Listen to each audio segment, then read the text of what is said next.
السلام علیکم ګرانو دوستانو. نن به زه تاسو ته د کرکټ په هکله باندې یو څو تازه او ډېر مهم خبرونه درکړم. خاص کر زه به تاسو ته وایم چې د افغانستان رحمان الله ګوربز او حضرت الله زازي ته ډېر ښه چانس جوړ شوی ده چې دغه کال ته په آی پی ایل کې واخیستل سي.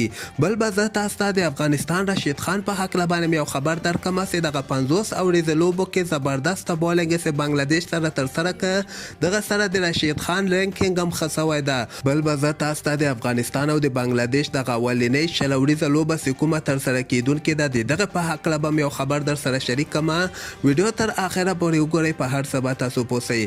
راځم اول زه تاسو ته د افغانستان رحمان الله ګوربز او حضرت الله زازي په هکله باندې یو خبر درکوم چې آی پی ایل نه دغه لیست نشر شوی ده چې په دغه کې به که خیر یو لوبغاړی اخیستل کیږي. دغه لیست تاسو وګورئ. دغه د ګجرات لپاره یعنی ګجرات ټایټنز په نوم چې کوم ټیم ده هغوی جیسن روی یعنی نه غواړي آی پی ایل کې ولوبېږي. دوی یو بل لوبغاړي پسې ګرځي چې په دغه لیست کې د افغانستان حضرت الله زازي او رحمان الله ګوربز نوم هم راغلی ده. دغه نور لوبغاړي تاسو کتلی شئ. پول سټیرنګ ده د افغانستان ګوربز ده، کریس لین ده، ټوم کوهلر، کیډ مول ده، مارټین کبری ده، کورن مونرو ده، حضرت الله زازي ده، پتون نسکه ده. یعنی دغه اوپنران اویلیبل دی. هغه لیست د آی پی ایل لیست کوم ده یعنی دغه اوپنران ورکسته دي چې کوم به دغه کې اخیستل کیږي دغه به که خیر ډېر زر معلوم سي. نو دغلته که منګه راسو د زازي لپاره خو مشکله ده، خو د ګوربز لپاره ډېر ښه امکانات شته دي چې دی په آی پی ایل کې واخیستل سي. د افغانستان او د بنګلادیش چې کومې شلوریزې لوبې ترسره کیدونکې دي په دغه کې ګوربز ته پکار ده چې ډېر ښه بیټینګ ترسره کړي.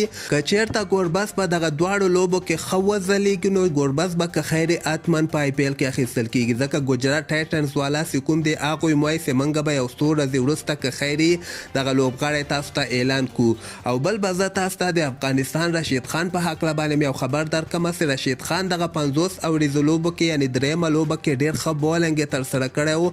بنګلادیش خلاف د رشید خان ښه بولینګ په وجه باندې هغه درېیمه 50 اوریزه لوبه هم افغانستان ګټلې وله. هغې لوبې نه وروسته د افغانستان په دغه 50 اوریزه لوبو بالرانه درجه بندۍ کې نهم مقام ته راغلی. د مخکې 15 مقام رشید خان درلودو، خو اوس 50 اوریزه بالرانو رینکینګ کې بیا نهم مقام ته راغلی ده. دغه نور لوبغاړي تاسو وګورئ. ټرینټ بولې دغه اول مقام لري، جوس هیزلوډ دویم ده، کریس ووکس دریم ده، میټ هنري څلورم ده، د افغانستان مجیب بیا پنځم ده، جسپریت برومرا بیا شپږم ده، مهدي حسن بیا اووم ده، میچل سټاک اتم ده او همدغسې رشید خان بیا نهم مقام ترلاسه کړی ده. بل به زه تاسو ته وایم چې د افغانستان کرکټ بورډ بیا دغسې خبر نشر کړی ده چې هغه 9 لوبغاړي چې کوم 50 اوریز سکواډ کې ول هغه د افغانستان په طرف باندې روان شوي دي چې په دغه کې تاسو کتلی شئ.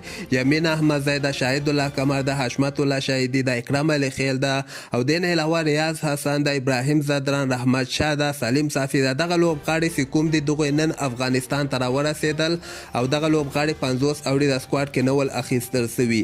ځکه شروریزه سکواډ کې دغه نور لوبغاړي اخیستل شوي دي لکه کریم جنت ته موقع ورکړی، افسر زازي ته موقع ورکړې ده او افغانستان به که خیر سبا ته یعنې د پنجشنبې په ورځ باندې بنګلادیش سره اولنۍ شلوریزه لوبه ترسره کړي. دغه شلوریزه لوبه به د افغانستان په وخت باندې غرمې ټایم کې 1:30 بجې شروع کیږي، د پاکستان په وخت باندې بیا 2 بجې شروع کیږي. اریانا تلویزیون کې هم تاسو دغه لوبه لایف کتلی شئ او په فیسبوک کې هم تاسو دغه لوبه لایف کتلی شئ. فیسبوک کې به تاسو سرچ کې ولیکئ افغانستان ورسز بنګلادیش T20 میچ لایف یا به تاسو ولیکئ افغانستان ورسز بنګلادیش لایف میچ. نو ډایرکټ به همدغه لوبه تاسو ته مخامخ راسي. نو تاسو بیا ډېر په اسانۍ سره کولی شئ چې هر چېرته اوسیږئ په فیسبوک کې لایف سټریمینګ هم کتلی شئ. او دې نه علاوه به زه تاسو ته د هندوستان او د سریلانکا دغه شلوریزې لوبې هم ختمې شولې او 50 اوریزو لوبې هم ختمه شولې. اوس به دوی ټیسټ لوبې خپل مابین کې ترسره کړي. اولنۍ ټیسټ لوبه به که خیر 4 مارچ باندې ترسره کیږي یعنې د جمعې په ورځ باندې به هندوستان سریلانکا سره لوبېږي په ټیسټ لوبه کې او همدغسې د جمعې په ورځ باندې بیا پاکستان او د استرالیا هم اولنۍ ټیسټ لوبه که خیر شروع کیدونکې ده. نو همدغسې تازه خبرو لپاره تاسو دغه چینل هم در سره سبسکرایب کولی شئ.